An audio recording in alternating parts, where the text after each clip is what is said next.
أعوذ بالله من الشيطان الرجيم.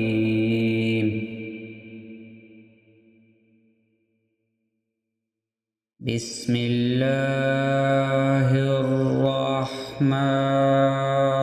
الرحيم.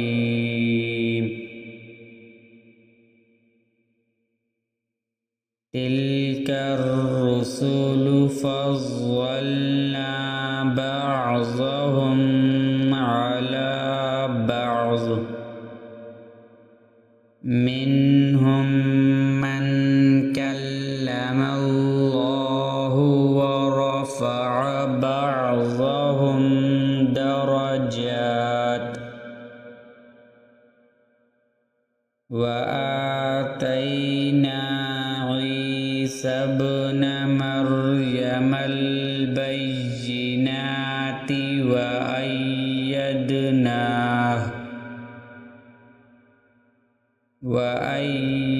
وأيدناه بروح القدس ولو شاء الله ما اقتتل الذين من بعدهم من بعد ما جاءتهم البينات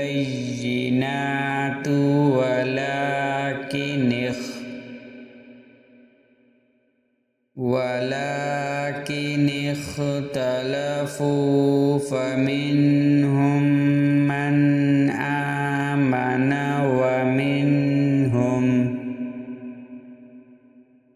ومنهم من كفر ولو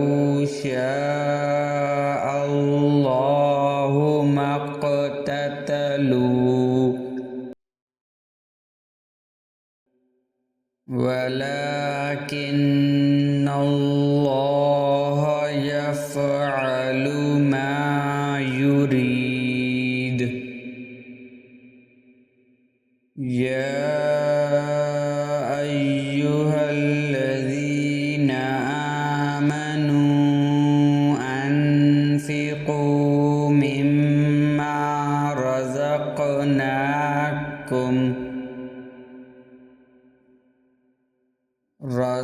رزقناكم من قبل أن يأتي يوم لا بيع فيه ولا خلة ولا شفاعة والكافرون هم الظالمون.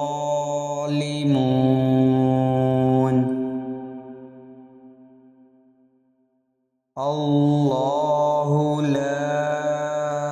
إله إلا هو الحي القيوم لا تأخذه سنة ولا نوم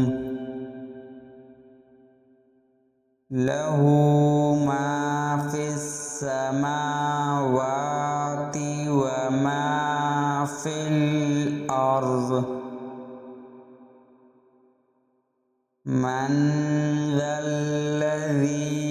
يشفع عنده إلا بإذنه يعلم ما بين أيديهم وما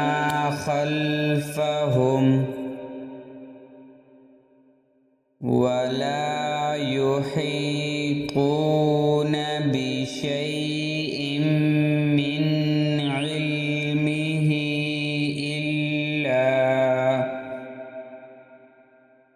إلا بما شاء وسع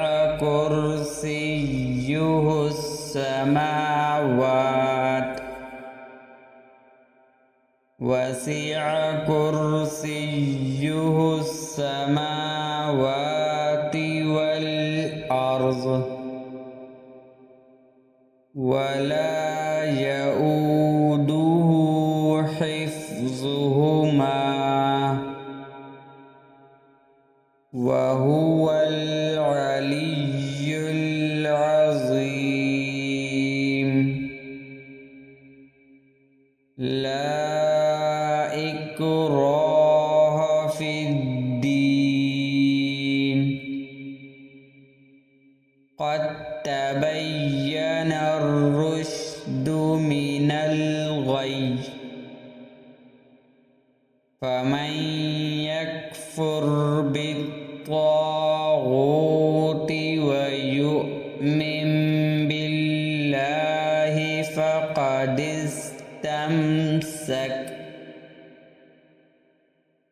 فقد استمسك بالعروة الوثقى لا انفصام لها والله سميع عليم.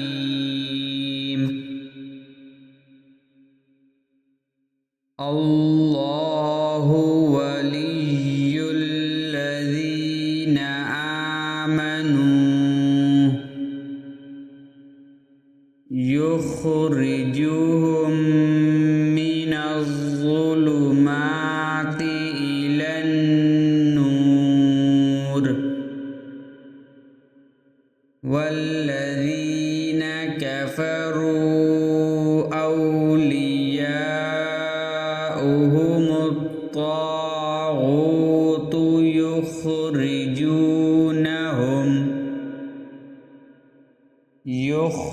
يخرجونهم من النور إلى الظلمات أولئك أصحاب النار هم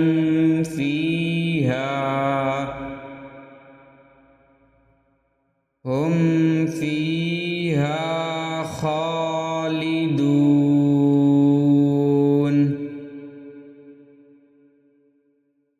ألم تر إلى الذي حاج إبراهيم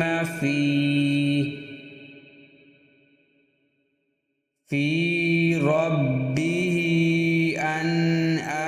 آتاه الله الملك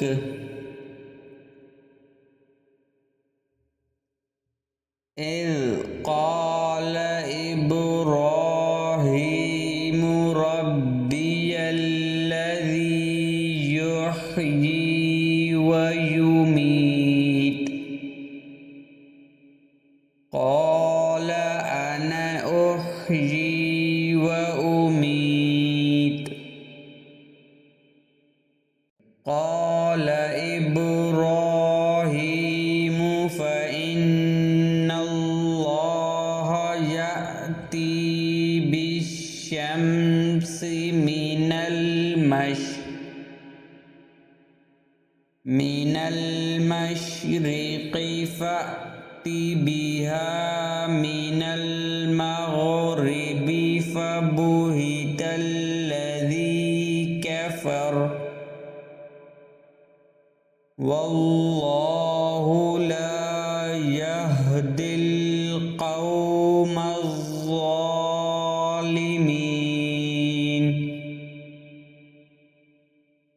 أو كالذي مر على قرية وهي خاوية على عروشها قال أنى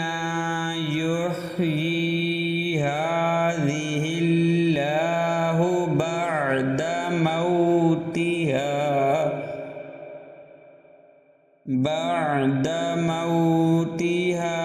فأماته الله 100 عام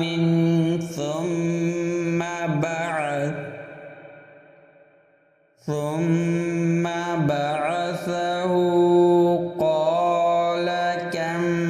لبثت قال لبثت يوما أو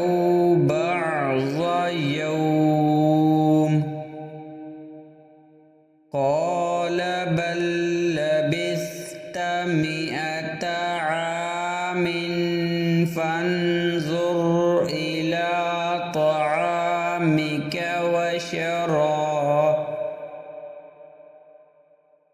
وشرابك لم يتسنه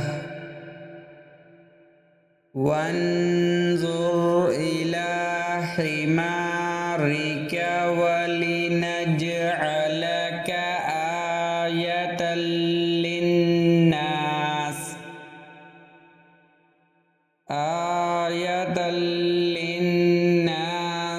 وانظر إلى العظام كيف ننشزها ثم نكسوها لحما فلما تبين له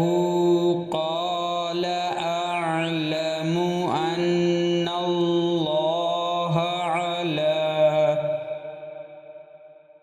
أن الله على كل شيء قدير. وإذ قال إبراهيم رب أرني كيف تحيي الموتى قال أولم تؤمن قال بلى ولكن ليطمئن قلبي قال فخذ 4 من الطير فصرهن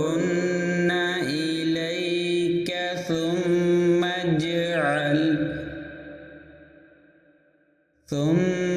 اجعل على كل جبل منهن جزءا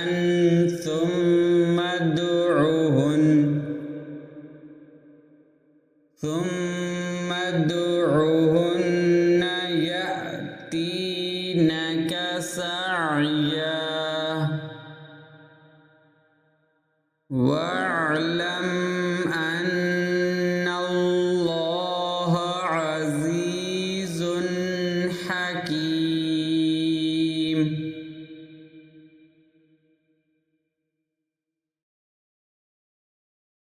مثل الذين ينفقون أموالهم في سبيل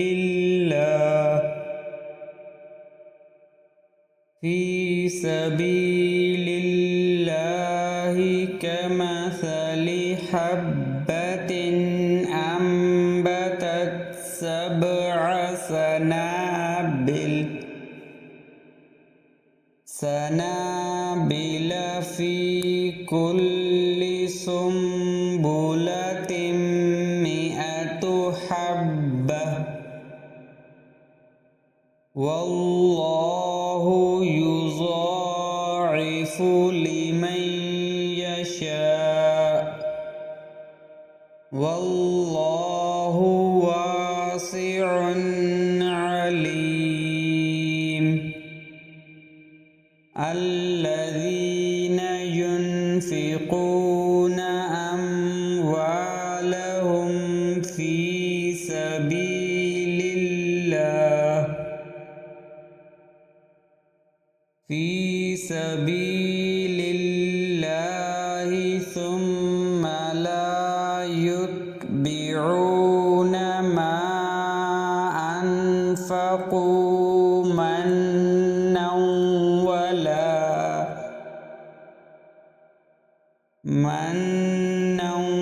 ولا أذى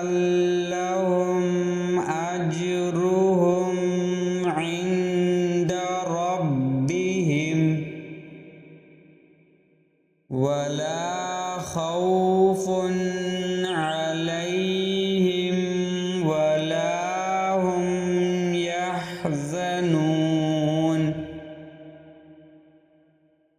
قول معروف ومغفرة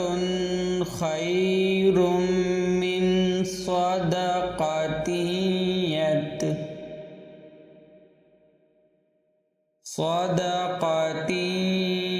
يتبعها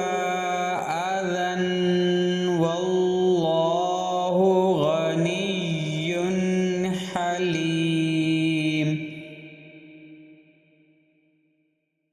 يا أيها الذين آمنوا لا تبطلوا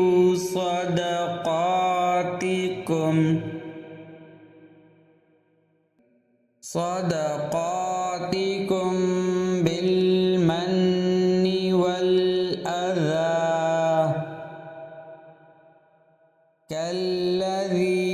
ينفق ماله رئاء الناس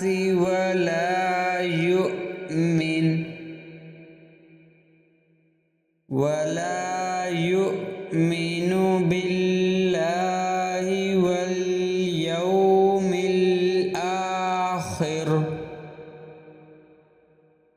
فمثله كمثل صفوان عليه تراب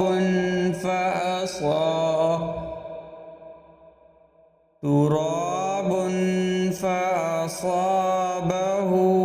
وابل فتركه صلدا لا يقدرون على شيء مما كسبوا والله لا يهدي القوم الكافرين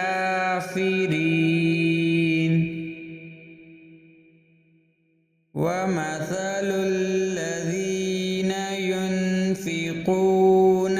أموالهم ابتغاء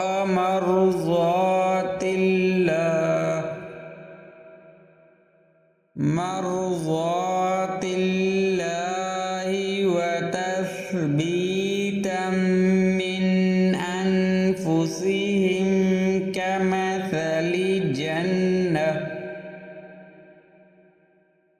كمثل جنة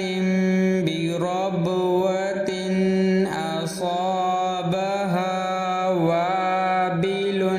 فآتت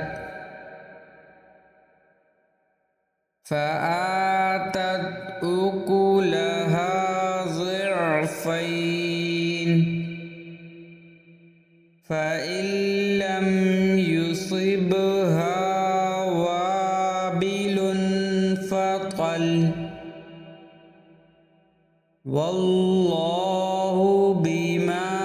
تعملون بصير أيود أحدكم أن تكون له جنة من نخيل وأعناب تجري من تحتها الأنهار له فيها فيها من كل الثمرات وأصابه الكبر وله ذرية ضعفاء فأصابها إعصار فيه نار فاحترقت كذلك يبين الله لكم الآيات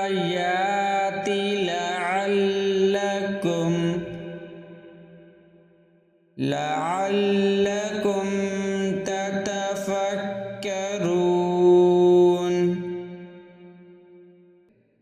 يا أيها الذين آمنوا أنفقوا من طيبات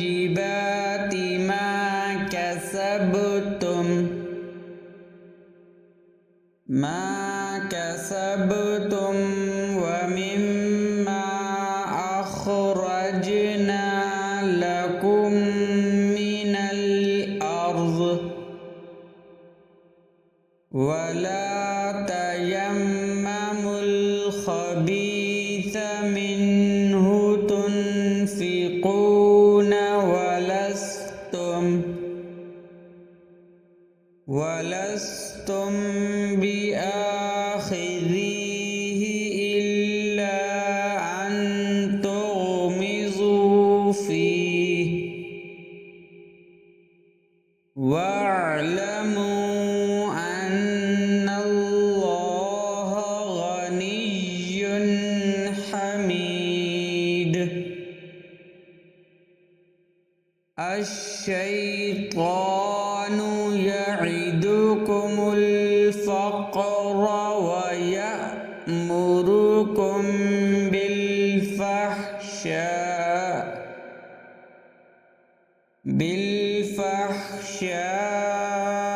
والله يعدكم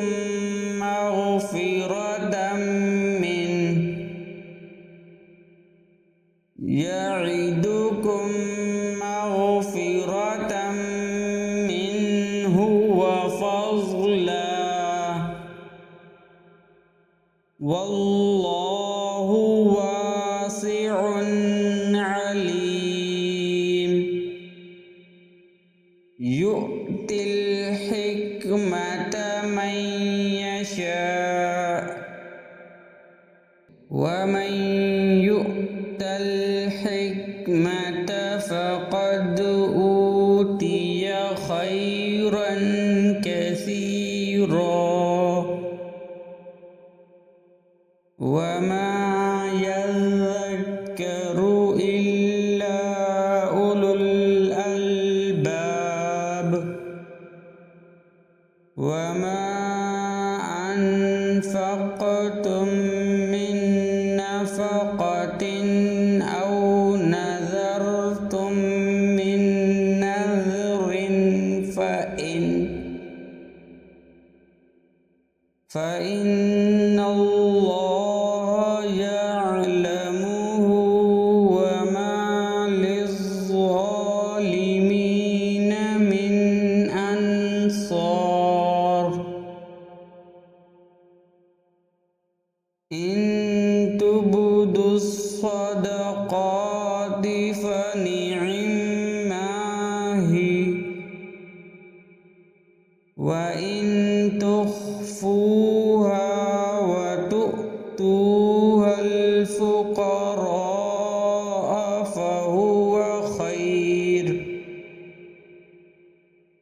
فهو خير لكم ويكفر عنكم من سيئاتكم والله بما تعملون خبير ليس عليك هداهم ولكن الله يهدي من يشاء وما تنفقوا من خير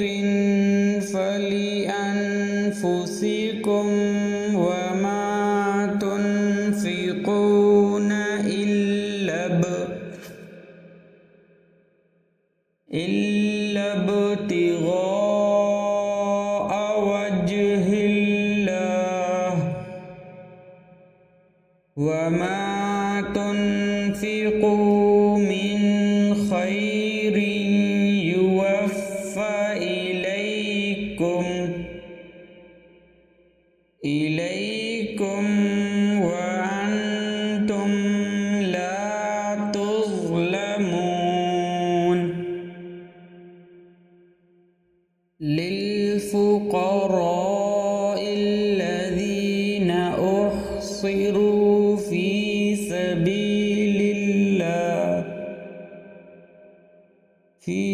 سبيل الله لا يستطيعون ضربا في الأرض يحسبهم الجاهل أغنياء من التعفف تعرفهم بسيماهم لا يسألون الناس إلحافا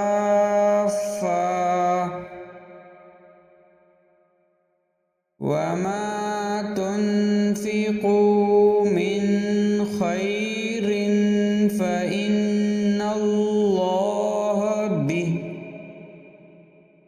فإن